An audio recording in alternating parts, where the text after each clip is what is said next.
These are Yom Yom. These are sayings by the previous Lubavitcher Rebbe. No matter how much effort is made, up, you make, you work, you stay up late at night, you cannot earn one penny more than God has decided that you should earn. You have to do what's necessary. You have to work, but you have to remember that your work is just a vessel. It's just a helper. The main thing is God's blessing, and that blessing is earned by observing God's commandments.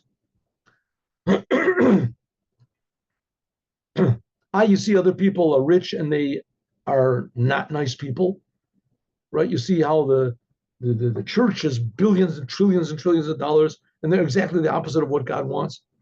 And you see there's all these right rich, tremendous people in the World Forum and something like that, that they're doing the opposite. And that's not your business. That's not your business. I think I told you this before.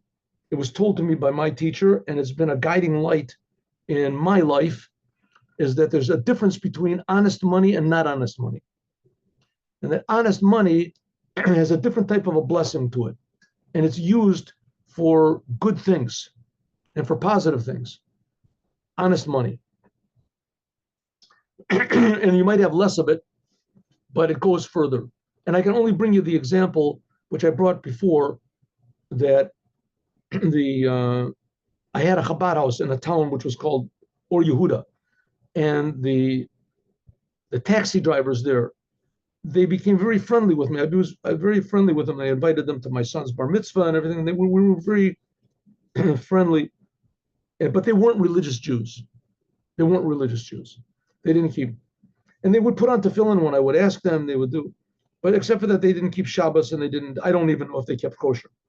They were Iraqi Jews. I don't know if you know Iraqi Jews. They're like Ashkenazi Jews. It's a whole different type of Sephardic Jews. Anyway, so someone opened up another taxi service, another taxi station, a company in Or Yehuda, and was competition with them. And their draw was the second company that they kept Shabbos. They didn't work on Shabbat. They didn't work on Shabbat. They were closed on Shabbat. So it was becoming more and more religious. Or Yehuda, now it's a very religious place, but it was becoming more and more religious. And so this company that they were friends with me, they were losing business. And so in the end, it ended up, they decided, okay, we have no choice. We have to keep Shabbat. We have to keep Shabbat. And I told them to do it. And they were yelling and they were screaming, we can't do it. We're going to lose our lives. We're going to lose our this. We make 1/3 of our livelihoods on Shabbat. Anyway, so I said, listen, you're going to lose the whole station. Got no choice.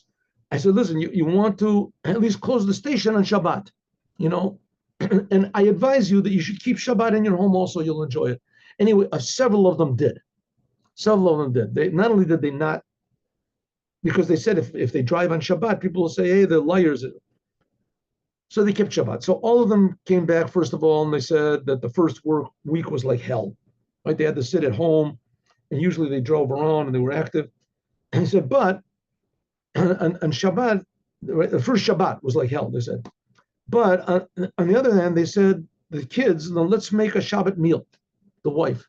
So the next Shabbat they made a Shabbat meal. Anyway, after 2 months of this, I asked them what was going on. So they said, the fact is we're losing money. Everyone's losing money. Instead of making, let's say, $3,000 a month, we make $2,000 a month. We're missing. He said, but what? We end up with the same bank account and the same debts as before. It doesn't make any sense, but it comes out exactly the same as before. We're not in any bigger debts. Our bank accounts aren't missing more money. Somehow or other, it works out. They don't understand how. So I said, because there's a blessing in the money. You're making money, not working on Shabbat. And, it happens gradually. It happens, how do you say, in such a what's this? A really good word for this. In such a I can't think of the word. Anyway, it's in a quiet and not noticeable way. There's a beautiful word for this. I can't remember what it is. In such and then that you don't notice it. That you don't notice it. But the fact of the matter is that money really comes from God. if a person prays with a minyan, you keep Shabbat the way it's supposed to be, you do kosher the way it's supposed to be, you have your children instructed by religious teachers, then that is what really brings your livelihood. As we'll talk about more, God willing, tomorrow. Now, a story.